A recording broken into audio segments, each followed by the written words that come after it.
उस समय पूज्य बड़ी दीदी जी जिनको आप देख रहे हैं, कई बार आपको लगता होगा कि हम सब तो पैराशूट से उतरे हैं। राकेश जी, पूज्य साध्वी बड़ी दीदी जी, या जो भी आपको लगता है कि सब को तो नीचे ग्राउंड लेवल का कुछ नहीं पता। तो पूज्य दीदी उस समय संस्कृत से यहाँ पर गुरुकुल कांगड़ी विश्वविद्यालय से एमए कर रही थी, तो उनको उस समय का खूब पता है। एक बार का प्रसंग है कि वो जो टॉयलेट का गड्ढा था, वो गड्ढा भर गया। पूज्य स्वामी जी ने कहा कि बाहर से किसी से सफाई करवाएंगे तो वो 200 400 500 रुपए सफाई करवाने वाला लेगा, बिना पैसे तो सफाई नहीं होगी ना। तो उन्होंने उस समय जो गुरुकुल कुछ ब्रह्मचारी वहां पर रहते थे आश्रम में, जो गुरुकुल कांगड़ी आदि में पढ़ते थे, तो उनको कहा कि जितने पैसे बाहर देने हैं, गड्ढा तुम साफ कर दो, उतने पैसे की जलेबी खिला दी जाएगी देसी घी की। तो कोई ब्रह्मचारी तैयार नहीं हुआ। हमारे गुरुदेव की विनम्रता देखिए, उनकी सेवा देखिए, उनका किसी भी काम को छोटा नहीं समझने का आप संकल्प देखिए, उनकी भावना देखिए कि जब कोई किसी ने साफ नहीं किया तो पूज्य गुरुदेव ने वो सारा टॉयलेट का गड्ढा साफ किया, फिर उन ब्रह्मचारियों को जलेबी भी खिलवाई। ये पूज्य दीदी के सामने की बात है, ये कोई ऐसी बात नहीं है कि जिसका कोई प्रमाण नहीं हो, प्रमाण सामने बैठा हुआ है। तो वो है 97 की बात है। तो ये ऐसा समय रहा है, तो ऐसा आश्रम, ऐसी सुविधाएं, ऐसी संपत्ति, ऐसी गद्दी हमारे गुरुदेव को मिली थी। आज हम सबका सौभाग्य है ना, हम सब को पूज्य गुरुदेव से ज्यादा संसाधन, संपत्ति या सुविधाएं मिली हैं या नहीं मिली? सबको मिली है ना। कोई भी यहां जो बैठा है उसने इतना संघर्ष नहीं देखा होगा। और आज हम सबका सौभाग्य देखिए कि उस समय जब पूज्य स्वामी जी महाराज, पूज्य आचार्य जी ने योग आयुर्वेद की सेवा की, तो उस समय बहुत सा विरोध हुआ। आज हमारा सौभाग्य है कि हम, चाहे हमने 10वीं पास की हो, चाहे हमने कोई MBBS MD नहीं की हो, आप में से कितने ऐसे योग शिक्षक हैं जब वो किसी मेडिकल कॉलेज में या किसी कक्षा में योग सिखाते हैं तो MD डॉक्टर भी उनके सामने बैठकर वही करता है जो वो करवाते हैं, और वो ये पूछता नहीं है कि तुम्हारे पास ये नॉलेज कहां से आई। ये कितनी बड़ी डिग्री है, ये कितना बड़ा ज्ञान है कि आपके अंदर पूज्य स्वामी जी महाराज ने अपना नाम देकर वो ब्रांड नेम दे दिया कि आप MD डॉक्टर को भी सिखा सको। सिखाते हो कि नहीं सिखाते? MD डॉक्टर आपसे बहस करता है क्या कि मैंने बॉडी एनाटॉमी, साइकोलॉजी पढ़ी है, फिजियोलॉजी पढ़ी है, तुम्हें तो ये नहीं पता कि लीवर कहां पर है, फिर तुम कैसे कह सकते हो कि इससे लीवर ठीक हो जाएगा? तो ये ब्रांड नेम पूज्य स्वामी जी महाराज ने हम सबको दिया है। तो इस कनखल के आश्रम से सेवा शुरू हुई। कनखल के आश्रम से सेवा करते हुए पहला ट्रस्ट हमारा बनाया गया जिसका नाम था दिव्य योग मंदिर ट्रस्ट। कौन सा ट्रस्ट बनाया गया सबसे पहले? 1995 में सबसे पहले योग के प्रचार प्रसार के लिए दिव्य योग मंदिर ट्रस्ट बनाया गया। उसके बाद जब 2-3-4 सालों में ऐसा हुआ कि पहले योग करने के लिए 2 लोग आते थे, फिर 2 लोगों को लाभ हुआ तो 2 से 10 हुए, 10 से 100 हुए, 100 हुए। उसके बाद पूज्य स्वामी जी महाराज, पूज्य आचार्य जी को निवेदन किया कि आप सूरत में आइए, आप दूसरे स्थानों पर आइए, वहां पर शिविर लगाए। तो 100-100, 200-200, 500-500 लोग आना शुरू हुए। जब उनको लाभ हुआ तो वो संख्या 5,000, 10,000 की हुई। और एक समय ऐसा आया जब पूज्य स्वामी जी महाराज योग का शिविर लगाते थे तो पूरे का पूरा शहर सुबह ब्रह्म मुहूर्त में जाग जाता था। जब पूज्य स्वामी जी महाराज ने पहल जब योग शिविर लगाए और आयोजकों से ये कहा कि हम सुबह 5 बजे योग शिविर लगाएंगे, तो लोगों ने कहा था कि 5 बजे तो हेमा मालिनी का कार्यक्रम देखने के लिए भी लोग नहीं आएंगे। माधुरी दीक्षित और हेमा मालिनी का कोई मनोरंजन का कार्यक्रम हो, डांस का कार्यक्रम हो, तो भी भारत इतना सो गया है, इतना आलस्य और प्रमाद में हो गया है कि उनका कार्यक्रम देखने के लिए भी लोग उठ के नहीं आएंगे। ये आप देखिए कि हमारे गुरुदेव कितने संकल्प सिद्ध योगी हैं। उन्होंने पूरे भारत को ब्रह्म मुहूर्त में उठाया और जहां जहां पूज्य स्वामी जी महाराज ने कार्यक्रम किए, वो दिल्ली हो, पानीपत हो, सोनीपत हो, हिसार हो, वो पटना हो, वो रांची का मोराबादी मैदान हो, वो बंगाल का मैदान हो, असम हो, मेघालय हो, मणिपुर हो, वो चाहे नेपाल का काठमांडू हो, या वो चाहे ब्रिटेन की धरती हो या अमेरिका की धरती हो, सब जगह पूज्य स्वामी जी महाराज ने जहां जहां कार्यक्रम किए वहां 1-1 लाख से लेकर 5-5 लाख लोग सुबह उठकर योग करने के लिए आए। पूरी दुनिया को, पूरे भारत को जगाने का काम यदि किसी ने किया है तो आपकी संस्था ने किया है, वो आपके गुरुदेव ने किया है, ये और किसी ने नहीं किया है। तो दिव्य योग मंदिर ट्रस्ट बना। 2002-3 में ये लगा कि ये दिव्य योग मंदिर ट्रस्ट तो बहुत छोटा है। उस समय दिव्य योग मंदिर ट्रस्ट में, दिव्य योग मंदिर से लेकर जो वहां पर एक पुलिया है, उसको कनखल में बाबा रामदेव पुलिया बोला जाता है। ऑटो वाले कोई पूछो ना तो वो पुलिया का नाम क्या है, तो उसका नाम ही पूज्य स्वामी जी के नाम पर पड़ गया है कि स्वामी रामदेव पुलिया। अब लोकल यहाँ के लोग स्वामी कम प्रयोग करते हैं, बाबा ज्यादा प्रयोग करते हैं, तो बाबा रामदेव पुलिया उसका नाम है। तो 1-1 किलोमीटर की आश्रम में लाइन लग जाती थी। तो जब पूज्य स्वामी जी और पूज्य आचार्य जी ने देखा कि यहाँ तो हम ज्यादा लोगों की सेवा नहीं कर सकते, वहां पर संघ प्रक्षालन करवाना हो तो वहां पर 2-4 टॉयलेट हैं। फिर हरिद्वार में किराए का स्थान लेते थे, तो किराए का स्थान लेते थे तो उतना स्थान मिलता नहीं था, एक जगह उपलब्ध नहीं हो पाता था। तो ये सोचा गया कि अब और बड़ा आश्रम बनाना पड़ेगा। तो पूरे हरिद्वार में कहीं भी जगह नहीं है। हरिद्वार में या तो पहाड़ है, हरिद्वार में या तो कुंभ की जमीन है, वन विभाग की जमीन है, या पुराने अखाड़ों के पास जमीन है। और पुराने अखाड़े, उसमें से कुछ लोग तो सहयोगी थे, बाकी लोग ये मानते थे कि ये स्वामी जी तो कुछ अलग बात करते हैं, ये पतंजलि तो कुछ अलग बात करती है। और उनको इस बात से जेलसी होती थी कि ये युवा सन्यासी जो कल आया है ये हमसे ज्यादा पॉपुलर कैसे हो गया। तो बहुत से लोग ऐसे थे जो द्वेष रखते थे। तो पूज्य स्वामी जी महाराज ने हरिद्वार और रुड़की के बीच में यहाँ जो पतंजलि फेज 1 है, 2006 में दूसरा ट्रस्ट बनाया पतंजलि योगपीठ ट्रस्ट में, जिसमें सैकड़ों डॉक्टरों के बैठने की व्यवस्था थी, पंचकर्म षटकर्म की व्यवस्था, रिसर्च का काम शुरू किया थोड़ा थोड़ा, अलग अलग डिपार्टमेंट बनाए गए, 400-500 लोगों के आवास भोजन की व्यवस्था की गई। तो दूसरा हमारा ट्रस्ट संस्थान बनाया गया पतंजलि योगपीठ ट्रस्ट। 2005 आते आते पूज्य स्वामी जी महाराज ने देखा कि पूरे भारत को जगाना है, तो मैं पूरे भारत में खुद नहीं जा सकता, मैं खुद जाऊंगा, 7-7 दिन का कैंप लगाऊंगा, तो 600 जिलों में जाने के लिए ही मुझे कई साल लग जाएंगे। तो पूज्य स्वामी जी महाराज ने यह संकल्प लिया कि ये जो योग की विद्या है, इसको जन जन तक यदि पहुंचाना है तो अपने शिष्य तैयार करने हैं, अपने प्रतिरूप तैयार करने हैं। और कोई साधु संत सन्यासी होता तो क्या करता, वो इस योग को अपने तक रखता कि मैं ही सिखाऊंगा, मैं किसी को बताऊंगा नहीं। आपके आसपास भी कोई वैद्य होता है ना, किसी को धरण भी उठानी आती है तो वो किसी को सिखाता नहीं है, अपने बच्चों को भी नहीं सिखाता। और भारत की बहुत सी विद्या नष्ट हो गई। तो पूज्य स्वामी जी महाराज की जगह कोई और होता तो योग का पेटेंट करवाता, कोई और होता तो ये कहता मैं ही सिखाऊंगा।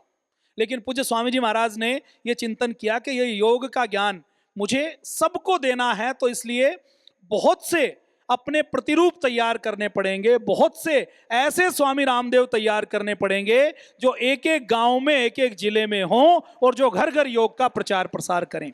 तो पूज्य स्वामी जी महाराज ने 2005 में आस्था टीवी पर एक स्क्रॉल चलाया कि जो लोग योग शिक्षक बनना चाहते हैं वो हरिद्वार में आए, 23 घंटा 22 घंटा वो घर परिवार नौकरी व्यापार का काम करेंगे, और 1 से 2 घंटा उनको अपने घर के पास के किसी पार्क में, किसी विद्यालय में, किसी बैंकेट हॉल में, किसी गुरुद्वारे में, किसी मंदिर में, किसी घर की छत पर, किसी भी सार्वजनिक स्थान पर उनको खुद योग करना है और दूसरों को योग करवाना है। इस उद्देश्य के साथ पूज्य स्वामी जी महाराज ने 2005 में, उस समय पतंजलि नहीं बना था, पतंजलि 2006 में बना, तो 2005 में भूपतवाला में महाजन भवन में एक, सर्दियों में जब बाहर शिविर नहीं होते थे तो उस समय बांस का टेंट लगाकर, बांस के बल्लियों से टेंट बनाकर, वाटरप्रूफ टेंट बनाकर हरिद्वार की कई धर्मशालाओं को किराए पर लेकर ऐसे 1100 योग शिक्षकों को तैयार किया कि जो पूज्य स्वामी जी महाराज से योग सीखकर उसको निशुल्क घर घर तक, गांव गांव तक सिखाने का काम करेंगे। और जब टीवी के ऊपर हमने स्क्रॉल देखा, पूज्य दीदी भी अपनी साधना में, सेवा में लगी हुई थी, महेंद्रगढ़ जिले में, नारनौल में, हरियाणा में। तो पूज्य दीदी ने जब ये स्क्रॉल देखा, हमने जब स्क्रॉल देखा, तो हमें लगा कि देश को अब सेवा की आवश्यकता है। तो उस पहले शिविर में हमारा आना हुआ, पूज्य दीदी का भी आना हुआ, मेरा भी आना हुआ, और वहां से हमने योग सीखा। और एक कार्यकर्ता के रूप में, जैसे आप है ना, ऐसे ही एक साधारण योग शिक्षक के रूप में सेवा कार्य शुरू किया। तो 2005 में 2 शिविर लगाए गए, उसमें लगभग 2500 लोगों को योग शिक्षक बनाया गया। 2006 में फिर 3 शिविर लगाए गए, लगभग 3000 लोगों को फिर योग शिक्षक बनाया गया। और वो 5000 योग शिक्षक, जैसे आप यहाँ पर बैठे हैं, उन 5000 योग शिक्षक जो अलग अलग जिलों के, तहसीलों के, गाँवों के, अलग अलग राज्यों के थे, कुछ राज्य ऐसे थे जहाँ से बहुत कम लोग आए थे, जहाँ की भाषा कोई दूसरी थी, तो ऐसे शिक्षक बनाए गए। तो उन शिक्षकों ने जाकर निःशुल्क योग का प्रचार प्रसार शुरू किया, योग की कक्षाएं लगानी शुरू की। आप में से ऐसे कौन कौन है जो 2005 में आए थे? एक बार खड़े होंगे। 2005 में जब योग शिक्षक बनने के लिए आए थे वो एक बार खड़े हो जाएंगे। एक बार जोरदार करतल ध्वनि से इनका अभिनंदन। 2006 में जो आए थे वो भी खड़े हो जाएंगे। ये 2006 वाले भी बहुत से हैं, एक बार इनका भी बहुत बहुत अभिनंदन है। तो 2005-2006 में शिक्षक बनाए गए। फिर पूज्य स्वामी जी महाराज ने ये चिंतन किया कि अब इसको गांव गांव तक पहुंचाना है, तो इसको एक संगठन का स्वरूप दिया जाए। तो भाइयों और बहनों का पहले मिलाकर एक संगठन बनाया गया, पतंजलि योग प्रशिक्षण समिति के रूप में। कुछ समय तक इस संगठन ने कार्य किया। भाई और बहन मिलकर सब जगह योग शिविर लगाना, योग कक्षाएं लगाना, ये कार्य किया। और जब देखा कि योग में बहनों की बहुत बड़ी रुचि है और भारत में एक बड़ी संख्या 50% से अधिक संख्या माताओं और बहनों की है, और माताएं बहनें योग की बात हो, सेवा की बात हो तो उसमें और ज्यादा रुचि रखती हैं, तो बहनों का महिला पतंजलि योग समिति के नाम से संगठन बनाया गया। और हमारा जो तीसरा ट्रस्ट है रजिस्टर्ड, वो भी महिला पतंजलि योग समिति के नाम से है, उसको भी रख लीजिए। वो संगठन भी है और हमारा ट्रस्ट भी है। हमारा चौथा संगठन, जब 2009 में पूज्य स्वामी जी महाराज ने ये देखा कि इस देश में योग का तो हमने प्रचार कर दिया, आयुर्वेद का भी प्रचार कर दिया, लेकिन अभी इस देश में भ्रष्टाचार बहुत है। इस देश के अंदर अंग्रेजों की व्यवस्थाएं चल रही हैं। इस देश के विद्यालय में कोई बच्चा पढ़ता है तो बच्चा पढ़ते हुए बाबर को, अकबर को, औरंगजेब को, शाहजहां को, जहांगीर को महान मानता है। वो महाराणा प्रताप के बारे में, छत्रपति शिवाजी के बारे में, नेताजी सुभाष चंद्र बोस के बारे में नहीं जानता। हमें हमारे रामकृष्ण के बारे में नहीं पढ़ाया जाता, हमारे भारत के ज्ञान विज्ञान के बारे में नहीं पढ़ाया जाता। तो पूज्य स्वामी जी महाराज ने जब देखा कि 70 सालों बाद भी सच्ची आजादी नहीं मिली है, आजादी राजनीतिक तो मिल गई लेकिन व्यवस्थाएं अंग्रेजों वाली चल रही हैं। शिक्षा व्यवस्था अंग्रेजों की है, अर्थव्यवस्था अंग्रेजों की है, कानून व्यवस्था अंग्रेजों की है, कृषि व्यवस्था अंग्रेजों की है। पहले जहां ऑर्गेनिक गाय के आधार पर गोबर गोमूत्र से खेती होती थी, अभी किसान अंग्रेजों, विदेशियों की टेक्नोलॉजी से यूरिया, पेस्टिसाइड का प्रयोग करके अपनी थाली के अंदर जहर मिला रहा है। जब पूज्य स्वामी जी महाराज ने देखा कि इस देश के अंदर चिकित्सा व्यवस्था के नाम पर भारत के आयुर्वेद को तो रसातल में धकेला गया है और केवल एलोपैथी से इलाज हो रहा है, आयुर्वेद को कोई महत्व नहीं मिल रहा, तो इस देश की सारी चिकित्सा व्यवस्थाओं को बदलने के लिए, चिकित्सा व्यवस्था हो, अर्थव्यवस्था हो, कृषि व्यवस्था हो, न्याय व्यवस्था हो, इन सारी व्यवस्थाओं को बदलने के लिए पूज्य स्वामी जी महाराज ने 2009 में एक अभियान चलाया भारत स्वाभिमान के नाम से, कि हम इस देश के अंदर व्यवस्था परिवर्तन करेंगे। उस समय भ्रष्टाचार, काला धन चरम पर था। आपसे भी कोई व्यक्ति सवाल करता होगा, कई बार आपके मन में भी आता होगा कि भारत स्वाभिमान राजनीतिक संगठन है क्या? पतंजलि राजनीतिक संगठन है क्या? महिला पतंजलि योग समिति राजनीतिक संगठन है क्या? तो आप सदैव ध्यान रखिए और आपको यह स्मरण रखना है कि हमारा पतंजलि योग पीठ और इसकी सारी संस्थाएं और संगठन राजनीतिक संगठन नहीं है, गैर राजनीतिक संगठन है। हम सामाजिक, आध्यात्मिक और सांस्कृतिक संगठन है जिसका काम सेवा करना है। फिर आपके मन में एक सवाल आएगा कि पूज्य स्वामी जी तो मोदी जी का बहुत समर्थन करते हैं, आएगा कि नहीं आएगा? कुछ लोग कहेंगे कि आप तो बीजेपी के सपोर्टर हैं। तो जब हमने 2009 में भारत स्वाभिमान बनाया और 2011 में जब आंदोलन हुआ, तो पूज्य स्वामी जी महाराज ने उस समय की सरकार से कहा कि काले धन पर रोक लगाइए, भ्रष्टाचार को मिटाइए और देश के अंदर व्यवस्था परिवर्तन कीजिए। जब कांग्रेस ने वो बात नहीं मानी, तो उसके बाद पूज्य स्वामी जी महाराज ने कहा कि अब जो लोग इन मुद्दों पर काम करेंगे, इन मुद्दों से सहमत होंगे, उनको हम मुद्दों के आधार पर समर्थन देंगे।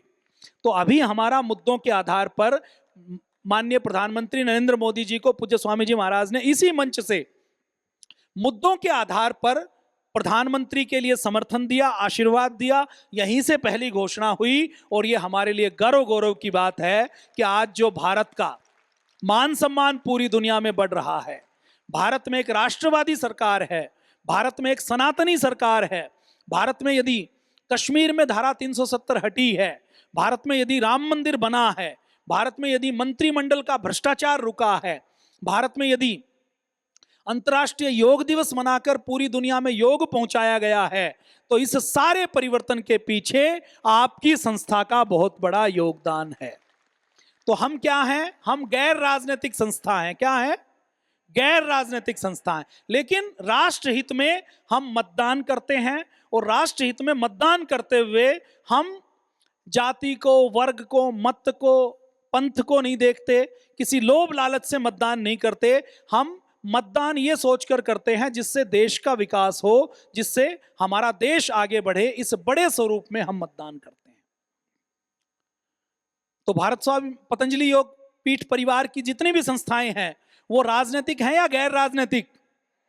गैर राजनीतिक। आपको सदैव स्मरण रखना है, पतंजलि योग पीठ के किसी भी पदाधिकारी ने, पूज्य स्वामी जी ने, पूज्य आचार्य जी ने, या किसी भी राज्य प्रभारी ने, किसी भी हमारे केंद्रीय प्रभारी, मुख्य केंद्रीय प्रभारी ने कभी कोई चुनाव नहीं लड़ा है।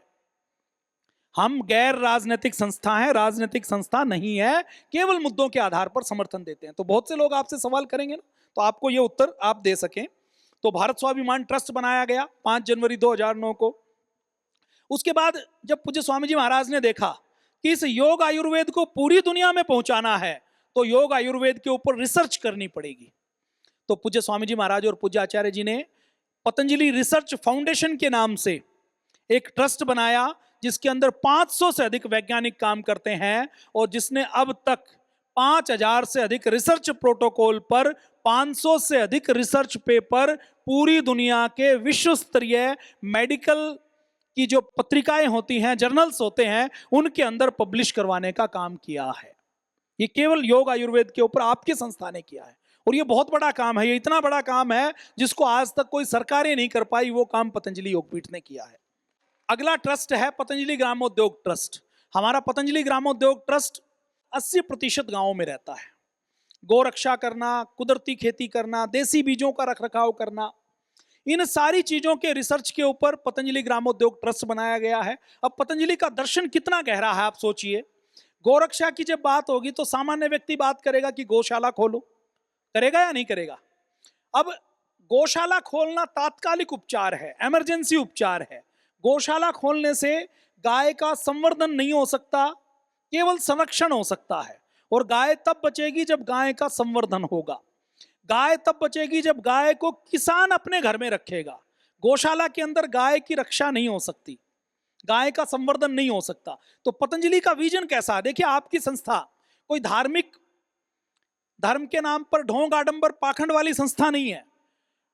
पूज्य स्वामी जी महाराज इतने विजनरी हैं, इतने दूरदर्शी हैं कि वो किसी भी समस्या के रूट काज में जाते हैं और उसका समाधान करते हैं। तो गोरक्षा के लिए पतंजलि का विजन क्या है कि पतंजलि ये काम कर रही है कि किसान गाय को अपने घर में रखे, इसके लिए गाय दूध ज्यादा दे, और गाय दूध ज्यादा दे इसके लिए गाय की नस्ल सुधार करनी पड़ेगी। अब गाय की नस्ल तो विदेशी संकर प्रजनन से खराब हो चुकी है, उस खराब नस्ल को भी सुधारने का काम आपकी संस्था कर रही है। पतंजलि में ये रिसर्च चल रही है कि अच्छे नंदी से पुरुष बीज, अच्छे नंदी का बीज लेकर और अच्छी गोमाता का बीज लेकर दोनों को टेस्ट ट्यूब में उसका भ्रूण बनाया जाए, और अच्छी नस्ल का भ्रूण बनाकर जो नस्ल कम दूध देने वाली है उस गोमाता के पेट में बछड़ी या बछड़ा पैदा किया जाए। उससे जो बछड़ी और बछड़ा पैदा होगा वो ज्यादा दूध देने वाला होगा, अच्छी नस्ल का होगा, और जब गाय दूध ज्यादा देगी तो किसान अपने घर में रखेगा। तो पतंजलि कितनी दूरदर्शिता के साथ काम करता है। तात्कालिक काम होता है, गौशाला खोलना है, अच्छी बात है, लेकिन गौशाला से तो गाय नहीं बचेगी ना। गाय कब बचेगी? जब हम अपने घर में रखेंगे। अभी किसान गाय को रखना चाहता है लेकिन रख क्यों नहीं पाता? क्योंकि दूध कम होता है, चारा ज्यादा खिलाना पड़ता है। दूध कम होगा तो किसान बेचारे खुद का ही पेट नहीं भरता, तो वो गाय का पेट कैसे भरे? तो ऐसी विजनरी काम करती है। तो पतंजलि ग्रामोद्योग इस काम में लगा हुआ है। आप में से किस किस को इसकी जानकारी थी? बहुत कम लोगों को जानकारी थी, 90% को इसकी जानकारी नहीं थी। हाँ, पतंजलि योगपीठ केवल भारत में काम नहीं करता, पतंजलि योगपीठ पूरी दुनिया में काम करता है। आपको गर्व हो कि परम पूज्य स्वामी जी महाराज और आपका पतंजलि योगपीठ ऐसी संस्था है जिसको देखने वाले, सुनने वाले, योग करने वाले, मानने वाले और उनके फॉलोअर्स दुनिया के 200 देशों में हैं। सोशल मीडिया के माध्यम से, फेसबुक, यूट्यूब के माध्यम से पूरी दुनिया के लोग पूज्य स्वामी जी महाराज से जुड़े हुए हैं, पतंजलि से जुड़े हुए हैं। परम पूज्य स्वामी जी महाराज और पूज्य आचार्य जी खुद 40 से अधिक देशों में गए हैं। 40 से अधिक देशों में जाकर वहां पर योग का, आयुर्वेद का, भारतीय संस्कृति का प्रचार प्रसार किया है। और कई देशों में तो हमारे मुख्यालय बने हुए हैं, हमारे संगठन है। पतंजलि योगपीठ ट्रस्ट यूके में बना हुआ है, यूएसए में बना हुआ है, कनाडा में बना हुआ है, नेपाल में, मॉरिशस में बना हुआ है, और कई देशों में पतंजलि का जैसे भारत में संगठन है, ऐसे ही संगठन निशुल्क योग की सेवा का काम करता। ये तो मैंने ट्रस्ट की बात की। ट्रस्ट मतलब रजिस्टर्ड ऐसी संस्था जिसका कोई मुख्यालय है। अब ट्रस्ट तो एक जगह काम करते हैं, एक बिल्डिंग में काम करते हैं। पतंजलि योगपीठ ऐसा है जो एक एक गांव में काम करता है। तो हमारे जो संगठन है जिससे पूरा देश जुड़ा हुआ है, ऐसे हमारे संगठन है जो अलग अलग क्षेत्रों में सेवा का काम करते हैं। तो उसमें हमारा जो पहला संगठन है वो पतंजलि योग समिति। पतंजलि योग समिति जिसमें पहले सब भाई बहन जुड़े हुए थे, उसमें अभी पतंजलि योग समिति निशुल्क योग के प्रचार प्रसार का काम करता है। बहनों की संख्या इस देश में 70 करोड़ से अधिक है। तो बहनों का हमारा संगठन है महिला पतंजलि योग समिति, जो ट्रस्ट के रूप में रजिस्टर्ड भी है और संगठन भी है।